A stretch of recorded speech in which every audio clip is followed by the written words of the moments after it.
नमस्कार दोस्तों, स्वागत है आप सभी का फिर से एक बार हमारे इस YouTube चैनल पर। दोस्तों, अक्सर लोग एक सवाल करते हुए दिख जाते हैं कि अच्छे लोगों के साथ बुरा क्यों होता है। दूसरे शब्दों में कहें तो यही हुआ कि अच्छे लोग दुखी क्यों रहते हैं। हालांकि यह कहते हुए शब्दों में चिंता से अधिक दया भाव होते हैं, जो संभवत अच्छे लोगों के लिए दुखी रहना एक प्रकार से तय परिस्थिति मान ली जाती है। पर क्या यही सत्य है?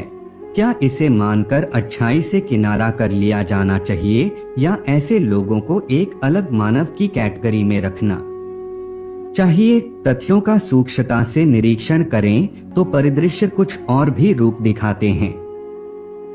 सबसे पहले तो यह कि अच्छे लोग किसे कहा जाना चाहिए या यह कि अच्छे लोगों की श्रेणी में कौन कौन आ सकते हैं। मानवीय धरातल पर आकर सोचें तो इस संसार में रहते हुए वास्तव में अच्छे और बुरे की कोई परिभाषा ही नहीं है।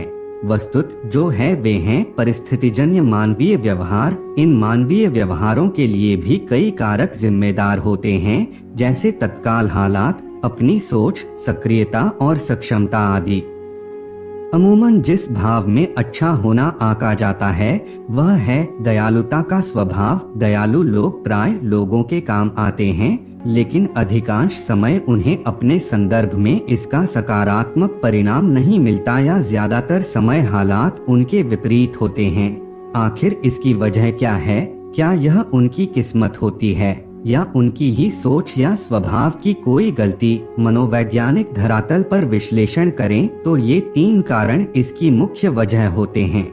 आइए जानते हैं उन कारणों के बारे में। नंबर 1, दूसरों के लिए जीना या फिर दूसरों की खुशी में खुश होना। दोस्तों, दयालु स्वभाव के लोग दूसरों की मदद के लिए हमेशा तत्पर रहते हैं। इन्हें खुद के लिए कुछ करने से ज्यादा दूसरों के लिए कुछ करने में खुशी मिलती है। यही वजह होती है कि जहां जरूरत पड़ने पर ये हर किसी के काम आते हैं। वहीं इनकी एक खास बात यह होती है कि किसी की मदद करने के लिए ये अपनी जरूरतों को दरकिनार करने से भी पीछे नहीं हटते। पर इनके दुख का कारण यह नहीं होता, बल्कि सामने वाले का स्वार्थी रवैया होता है।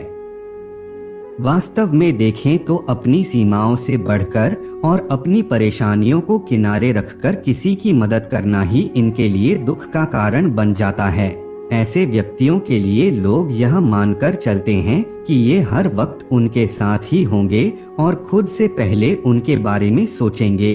उनसे मदद की चाह रखने वाले लोग भले ही इनके लिए कुछ ना करें, लेकिन इनसे कभी भी ना नहीं सुनना चाहते।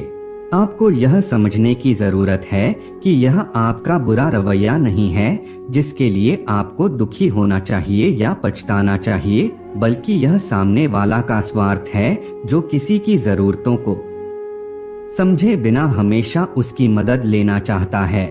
इसे समझते हुए आप पछतावे के भाव से निकल जाएं और अपनी प्राथमिकताओं के साथ चलें। बार बार ऐसा होना आपका दिल दुखाएगा और हो सकता है मदद करने के अपने स्वभाव को ही आप गलत मानने लगें, जबकि ऐसा नहीं है। इसलिए अपने दिल की सुने और अपने कड़वे अनुभवों का प्रभाव अपने स्वभाव पर न आने दें।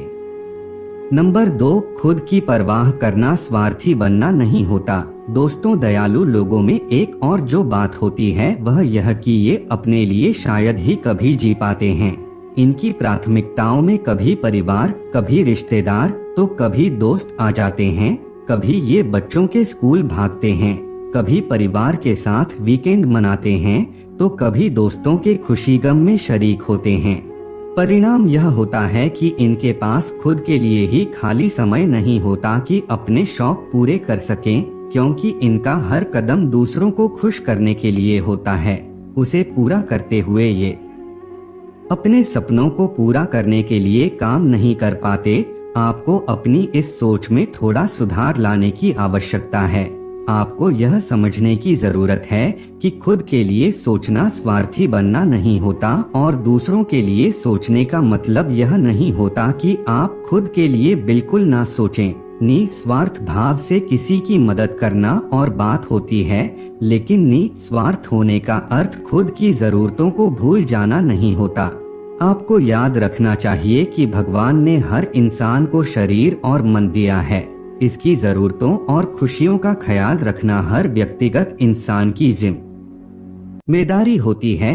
अपनी इस जिम्मेदारी को पूरा करना गलती नहीं हो सकती। हाँ, स्वार्थी होने और जिम्मेदार होने के बीच का फर्क अवश्य समझ लें। कभी ऐसा नहीं होना चाहिए कि अपना हित साधने के लिए किसी अन्य का बुरा किया जाए या समर्थ होते हुए भी जरूरत में किसी के काम ना आए तो यह स्वार्थ ही कहलाएगा। नंबर 3, उम्मीद करना। दोस्तों, तीसरी और एक बहुत जरूरी चीज जो है वह है उम्मीद रखना। आपने किसी की मदद इसलिए नहीं की ताकि वह बदले में आपकी भी मदद करे या आपको सम्मान दे या आपके बारे में सोचे। आपका दिल और दिमाग ऐसा करना सही मानता है, इसलिए आपने वह किया। फिर अगर बाद में आपके उस काम को पहचान या सम्मान नहीं मिला तो आपको दुखी नहीं होना चाहिए। अगर ऐसा है तो यह दिखाता है कि उन कामों के बदले आप भी कोई इच्छा रख रहे हैं और यही इस जगह आपके दुख का कारण बनता है। आपको यह समझने की जरूरत है कि सक्षम होते हुए किसी के लिए कुछ करना, यहाँ तक कि अगर आपने अपने विवेक के साथ किसी के लिए कोई त्याग किया तो वह भी आपने अपना नैतिक कर्तव्य और इंसानी धर्म पूरा किया है। संभव है भविष्य में आपको इसका पुरस्कार मिले, लेकिन इसके लिए आपको किसी अच्छे परिणाम की उम्मीद नहीं करनी चाहिए। गीता के वह उक्ति याद रखें, कर्म करो, फल की चिंता मत करो। यह वह राह है जो हर हाल में आपको दुखी नहीं होने देगा। उम्मीद करते हैं हमारे द्वारा दी गई जानकारी आपको पसंद आई होगी। अपने दोस्तों रिश्तेदारों का साथ शेयर अवश्य करें। ऐसे ही सटीक जानकारी के लिए चैनल को सब्सक्राइब करके बेल नोटिफिकेशन को ऑन पर सेलेक्ट कर लीजिए। नमस्कार दोस्तों।